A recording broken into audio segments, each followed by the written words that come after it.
पाई। पाई का वैल्यू होता है 22/7, है ना? अब 22/7 क्या है? परिमेय संख्या है, परिमेय संख्या होता है, जबकि पाई मेरा एक अपरिमेय संख्या होता है, अपरिमेय संख्या होता है। और पाई का वैल्यू मेरा 22/7 है, तो इसको हम लोग परिमेय संख्या गिन रहे हैं, इसको हम लोग अपरिमेय संख्या गिन रहे हैं। ऐसा क्यों? आइए विस्तार से जानते हैं। अब दो साइड हम दोनों को डिवाइड कर दिए, एक साइड परिमेय संख्या है और एक साइड मेरा अपरिमेय संख्या है।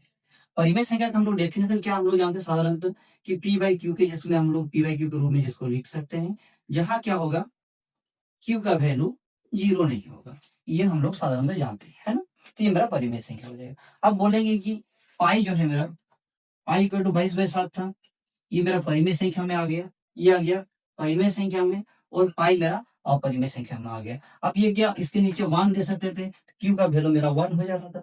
अब इसके आधार पे तो परिमेय संख्या होना चाहिए था, क्यू का वैल्यू तो मेरा दिया हुआ है 1, जीरो तो नहीं है, तो ये मेरा परिमेय संख्या होना चाहिए, लेकिन ऐसा नहीं होता है ना? क्या होता है यहाँ, पी और क्यू जो होगा, पी और क्यू दोनों क्या होना चाहिए, पूर्णांक होना चाहिए, दोनों पूर्णांक होनी चाहिए। अगर दोनों में से एक पूर्णांक नहीं होगा तो वो परिमेय संख्या नहीं होगा। और पाई जो मेरा है, पाई मेरा एक पूर्णांक नहीं है। अब पाई मेरा पूर्णांक नहीं होगा तो मेरा परिमेय संख्या भी नहीं होगा, इसीलिए पाई इक्वल टू 22/7 जो लिखे हैं, 22/7 मेरा परिमेय संख्या होगा और पाई मेरा अपरिमेय संख्या हो जाएगा। तो क्या हो जाएगा, पाई का जो पाई है ये अपरिमेय संख्या में आ जाएगी, ये क्या हो जाएगा, अपरिमेय संख्या में आ जाएगी। अब रही बात कि दोनों का हम बराबर दिए, पाई इक्वल टू 22/7, इसका रियल मान नहीं होता है, पाई इक्वल टू 22/7 रियल मान नहीं है, लगभग मान है, पाई का ये लगभग मान है, ठीक है ना? चलिए अब क्या होता है, अब परिमेय संख्या में कौन कौन आता है, अब एक संख्या रेखा लेते हैं हम। संख्या रेखा में इधर से जीरो होता है, ये जीरो, ये पॉजिटिव हो गया, 1 2 3 4, इधर होगा -1 -2 -3, ये चलते रहेगा।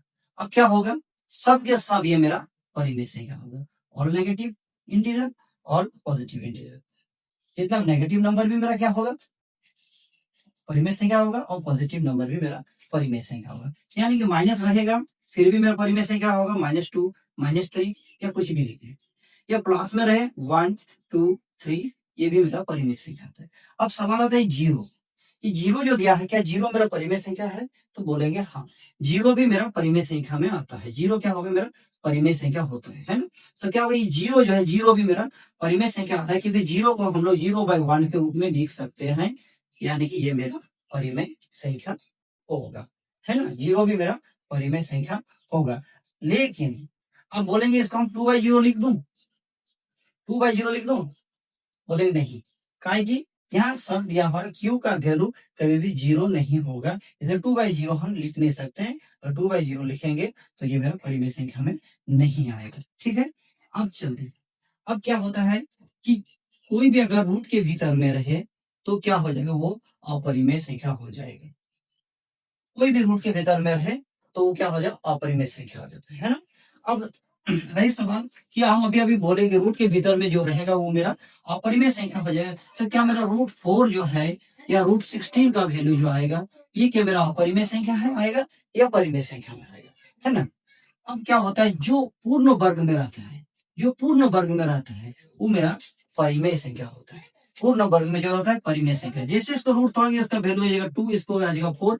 अब 2 क्या मेरा परिमेय संख्या नहीं है? है बिल्कुल, 2 मेरा परिमेय संख्या में आता है। 4 क्या मेरे परिमेय संख्या में नहीं है? बिल्कुल ही परिमेय संख्या में आता है। यानी कि जो पूर्ण वर्ग रूट रहेगा, वो पूर्ण वर्ग क्या होगा रूट के भीतर में, वो क्या हो जाएगा, परिमेय संख्या में आ जाएगा। यानी कि √4 परिमेय आएगा, √16 परिमेय आएगा, 64 परिमेय संख्या में आएगा, ये सब मेरा परिमेय संख्या में आएगा।